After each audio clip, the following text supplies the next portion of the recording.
নতুন pay scale কার্যকর হচ্ছে ঈদের পূর্বে। 2026 সালের ঈদের পূর্বেই নতুন বেতন স্কেল 3 ধাপে কার্যকর হবে, যার প্রথম ধাপ কার্যকর আগামী 15ই মার্চের মধ্যে। এমনটি দাবি করেছে বিভিন্ন দাবি আদায় বা সরকারি কর্মচারীদের ঐক্য পরিষদ। নতুন এই বেতন স্কেল বর্তমানে দ্রব্যমূল্যের বাজার দর অনুযায়ী কর্মচারীদের জন্য অত্যাবশ্যকীয় হয়ে পড়েছে, যার দাবিতে সরকারি কর্মচারীগণ বিভিন্ন আন্দোলন করে আসছেন দীর্ঘদিন ধরে। অন্তর্বর্তী সরকার পে স্কেলের খসড়া অনুমোদন করলেও সেটি কার্যকর হয়নি। নতুন নির্বাচিত সরকার অর্থাৎ প্রধানমন্ত্রী তারেক রহমান এটি কার্যকরের আশ্বাস দিয়েছিলেন।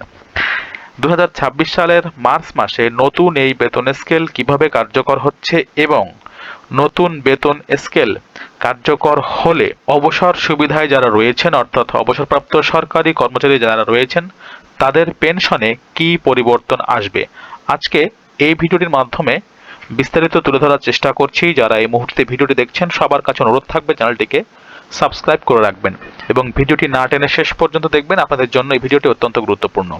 নতুন বেতন স্কেল কবে কার্যকর করা হবে, ঈদের পূর্বে কার্যকর হচ্ছে কিনা, নতুন বেতন স্কেলের বেতন তালিকা সংশোধন করা হচ্ছে কিনা এবং বেতন স্কেল কার্যকর হলে অবসরভোগীদের জন্য কি কি সুবিধা অপেক্ষা করছে তার সর্বশেষ আপডেট জানাচ্ছি। তাই যারা এই মুহূর্তে ভিডিওটি দেখছেন চ্যানেলটিকে এখনো পর্যন্ত যদি সাবস্ক্রাইব না করে থাকেন, নতুন দর্শক যারা আছেন সকলে সাবস্ক্রাইব করে রাখবেন। প্রিয় দর্শক, দেখতে পাচ্ছেন সরকারি কর্মকর্তা কর্মচারীদের জন্য দ্রুত নতুন জাতীয় pay scale new national pay scale ঘোষণা ও গেজেট প্রকাশের দাবিতে প্রধানমন্ত্রীর বরাবর স্মারকলিপি দিয়েছে বাংলাদেশ সরকারি কর্মকর্তা কর্মচারী কল্যাণ সমিতি। সোমবার অর্থাৎ 2 মার্চ সমিতির আহ্বায়ক আব্দুল মালেক ও সদস্য সচিব আশিকুল ইসলামের নেতৃত্বে একটি প্রতিনিধি দল এই স্মারকলিপি জমা দেন। স্মারকলিপিতে 2015 সালের অষ্টম বেতন কাঠামোর পর দীর্ঘ 11 বছর অতিবাহিত হওয়ার প্রেক্ষাপটে নবম পে স্কেল অর্থাৎ 9th পে স্কেল বাস্তবায়নের পক্ষে 5টি জোরালো যুক্তি উপস্থাপন করা হয়। আপনারা এখানে দেখতে পাচ্ছেন সর্বশেষ পে স্কেল, বর্তমান দাবি, প্রধান চ্যালেঞ্জ এবং প্রস্তাবিত কমিশন কি কি রয়েছে। এখানে সর্বশেষ পে স্কেল হয়েছিল 2015 সালে, যেটি অষ্টম জাতীয় পে স্কেল, এবং বর্তমান দাবি নবম পে স্কেল ঘোষণা ও গেজেট আকারে প্রকাশ করা।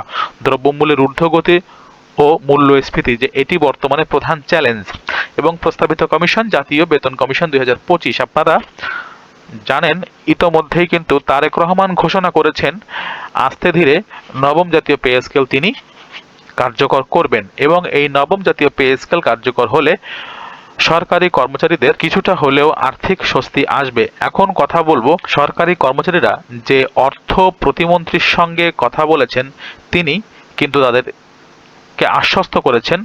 কি বলেছেন অর্থ প্রতিমন্ত্রী জোনায়েদ সাকি? এখানে আপনারা দেখতে পাচ্ছেন জোনায়েদ সাকি তাদের বলেছেন, প্রধানমন্ত্রী তারেক রহমান যেহেতু বলেছেন তাই আপনারা আস্তে ধীরে পে স্কেল পাবেন, তবে এখনই সবটা সম্ভব নয়, একটু সময় লাগবে, আপনারা ধৈর্য ধরুন। পে স্কেল বাস্তবায়ন নিয়ে ঠিক কতদিন সময় লাগতে পারে সে বিষয়ে প্রতিমন্ত্রী নির্দিষ্ট করে কোনো সময়সীমা উল্লেখ করেননি। নতুন বেতন স্কেল কার্যকর করা হলে পেনশনভোগী যারা রয়েছেন তাদের পেনশনে কি পরিবর্তন আসবে? অবশ্যই আপনারা জানেন নতুন বেতন স্কেল কার্যকর করা হলে পেনশনে কিন্তু বিশাল বড় পরিবর্তন আসবে। আপনাদের চিকিৎসা ভাতা বৃদ্ধি পাবে, বাড়ি ভাড়া ভাতা বৃদ্ধি পাবে এবং গ্র্যাচুইটির হারও বৃদ্ধি পাবে। এ বিষয়ে বিস্তারিত আমরা আমাদের পরবর্তী ভিডিওতে আলোচনা করব। সম্পূর্ণ ভিডিওটি দেখার জন্য সবাইকে ধন্যবাদ জানাচ্ছি। চ্যানেলটিকে সাবস্ক্রাইব করবেন এবং আমাদের নেক্সট ভিডিও দেখার আমন্ত্রণ রইল।